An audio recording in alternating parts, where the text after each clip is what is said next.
दोस्तों C section के time पर आयुर्वेद वेजिनल डिलीवरीज की बात करता है और वो आज से नहीं कर रहा है, पता नहीं कितने सालों से कर रहा है। कभी भी अगर आपको मौका मिले तो सन टेम्पल जाइए, कोणार्क पुरी के पास कोणार्क टेम्पल है। कोणार्क वहाँ पर सन टेम्पल है, वहाँ पर आप जाएंगे और आपको दिखेगा उनकी दीवारों पे वेजिनल डिलीवरीज को प्रमोट करने का चित्र। हज़ारों साल पहले कैसे वेजिनल डिलीवरीज ट्रिगर की जाती थी, कैसे प्रमोट की जाती थी, उसका पूरा वर्णन आपको दिख जाएगा पूरी वॉल्स पे।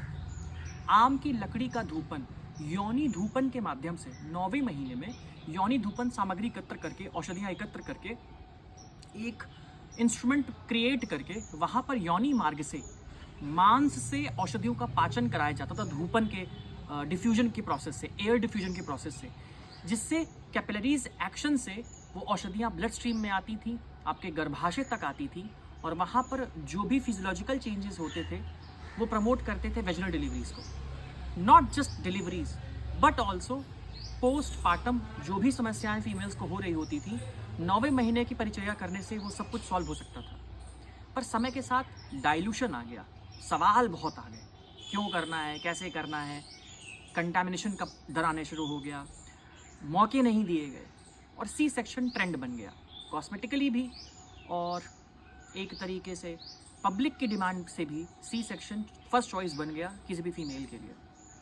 पर आज भी इंडिया उन कंट्रीज़ में आता है जहाँ पर सी सेक्शन ज़बरदस्ती किए जाते हैं, डरा कर, फैमिली को डरा कर कभी कभी किए जाते हैं, कभी कभी किसी ट्रॉमा से बचने के लिए, कभी कभी किसी प्रॉब्लम से बचने के लिए भी किए जाते हैं, कभी कभी डॉक्टर्स टाइम सेव करने के लिए सी सेक्शन का बहाना लगाते हैं।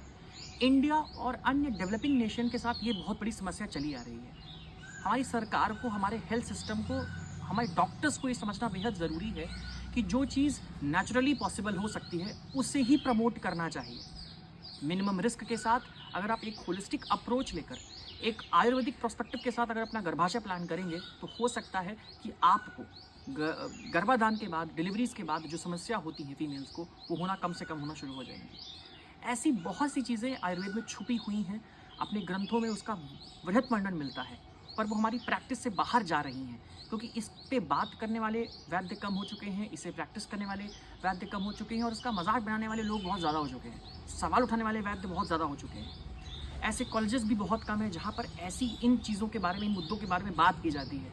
ऐसे प्रोफेसर्स, ऐसे लेक्चरर्स भी बहुत कम हो गए हैं। मेरा ऐसा मानना है कि अगर हम एक इकोसिस्टम क्रिएट करें जहाँ पर एक अच्छा रेफरल सिस्टम हो, जहाँ पर अच्छा गाइडेंस के साथ एक अच्छे वैद्य इन सभी चीज़ों को वापस से प्रैक्टिकली करके दिखाना शुरू करें अपने स्टूडेंट्स के बीच में, तो हम एक्चुअली में एक वैल्यू एडिशन कर पाएंगे अपनी फेटर्निटी को लेकर। सिर्फ बातें नहीं कर पाएंगे, एक्शन भी कर पाएंगे। इसीलिए मेरा कहना रहता है कि आयुर्वेद चुनिए अपने लिए, अपनों के लिए। आयुर्वेद सबसे पहले।